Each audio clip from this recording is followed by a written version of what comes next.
Tingnan nyo naman yung balat pa lang. Pinakaunang coffee shop na nagsiserve ng mga international dishes tulad ng Japanese food, Korean food, at syempre hindi mawawala ang sariling atin tulad ng mixed seafoods, crispy pata, at napakadami pang iba na pagpasok mo pa lang ay siguradong mapapawaw ka. At kung mahilig ka sa anime, lalong-lalo na sa One Piece, ay siguradong may enjoy nyo dito dahil kahit saan kayo tumingin ay puro One Piece karakter ang makikita nyo. At ultimo sa cake nila ay pang One Piece na rin.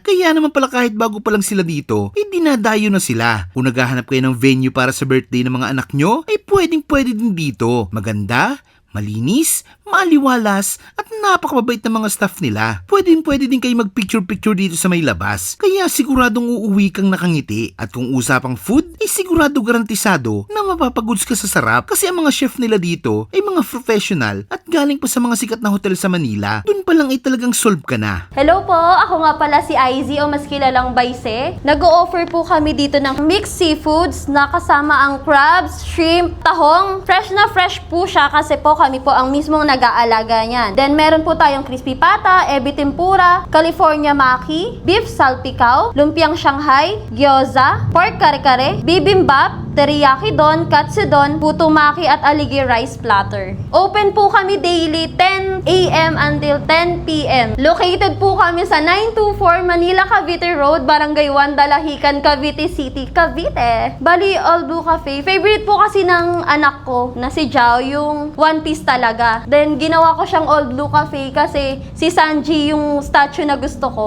Si Sanji kasi isinahanap niya yung island ng All Blue. Kaya ginawang All Blue Cafe. Hindi ko inana yung seafood restaurant kasi meron nga kami fish pan. Doon namin kinukuha yung fresh crabs. High quality talaga yung food. Sa plating pa lang matatakam ka na. Yung mga chef pala namin dito is trained talaga sila as Korean, Japanese cuisine. Kaya hindi kami mapapahiya sa i-offer naming food. Iniimbitahan ko po kayo na tikman ang aming iba't ibang dishes from Korean cuisine to Japanese and seafood dito lang sa All Blue Cafe and Seafood Restaurant. At ay mga kabangers, nandito tayo ngayon sa All Blue Cafe. Ito yung kauna-unahang cafe na nag-serve ng Japanese, Korean, and syempre ng Filipino food. Pero meron din sila ditong mga kape syempre. Meron silang refresher, merong coffee, non-coffee. Grabe, sobrang dami nito. Ayan, tikman natin, kain tayo. Kinuha natin yung kanilang aligi rice, tapos kumuha na rin tayo ng plain rice. Tikman muna natin itong kanilang beef salpicao. Grabe, sobrang dami ng serving dito.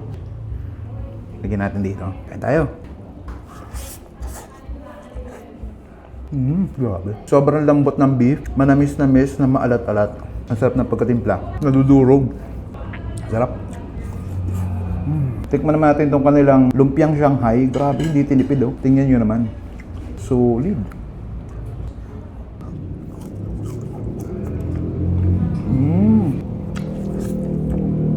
Panalo. Ang daming laman. Crunchy. Tikman din natin yung kanilang crispy pata dito. Tingnan nyo naman yung balat pa lang. Kanina pa sinerve sa amin to, pero grabe pa rin oh. Ang lutong pa rin. Sausaw natin dito.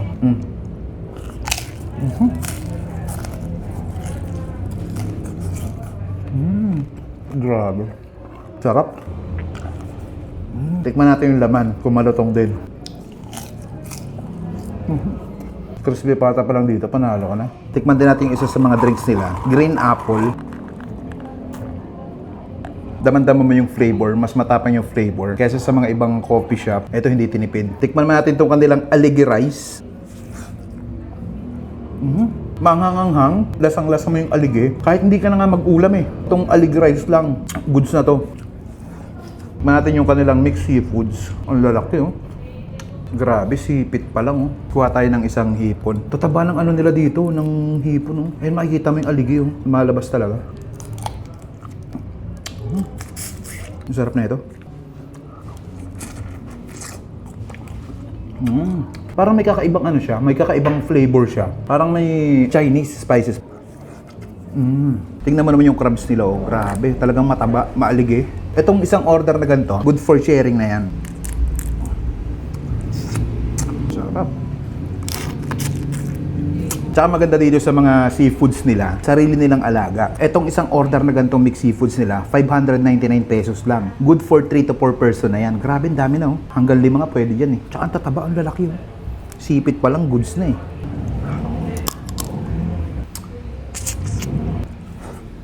Tikman natin yung tempura nila na may fried noodles. Ayan, oh.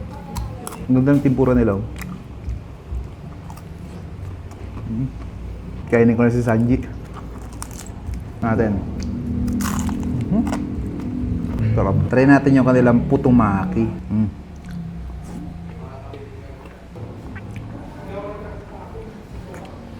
Sarap. Highly recommended, no? Tikman natin yung kanilang gyoza.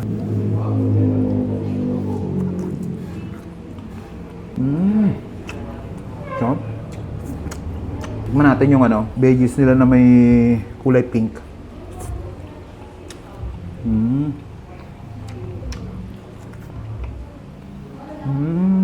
Arigato gozaimasu. Sarap. At last natin titikman yung kanilang hito-hito nomi cake. Ayan, o devil fruit ito sa pangkat ni Luffy. Masarap yung lasa. Hindi siya sobrang tamis, hindi rin naman siya matabang. Balance na balance lang. Sarap. Pwede ito sa mga trentahin.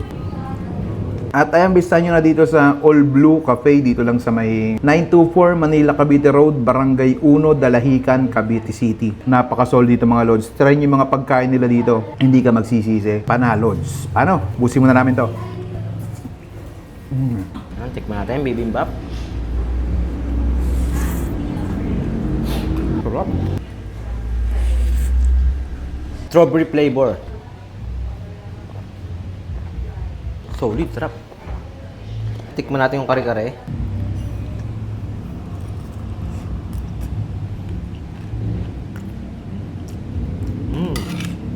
Sauce pa lang, ulam na. Panalo. Tikman natin tong teriyaki udon. Manamis-namis yung lasa niya. Tikman natin tong California Maki.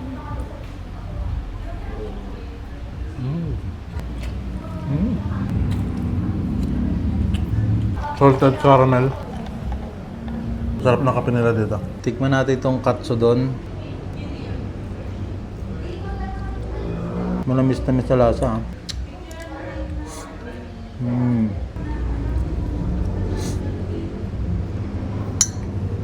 At meron sila ditong mango graham wrap.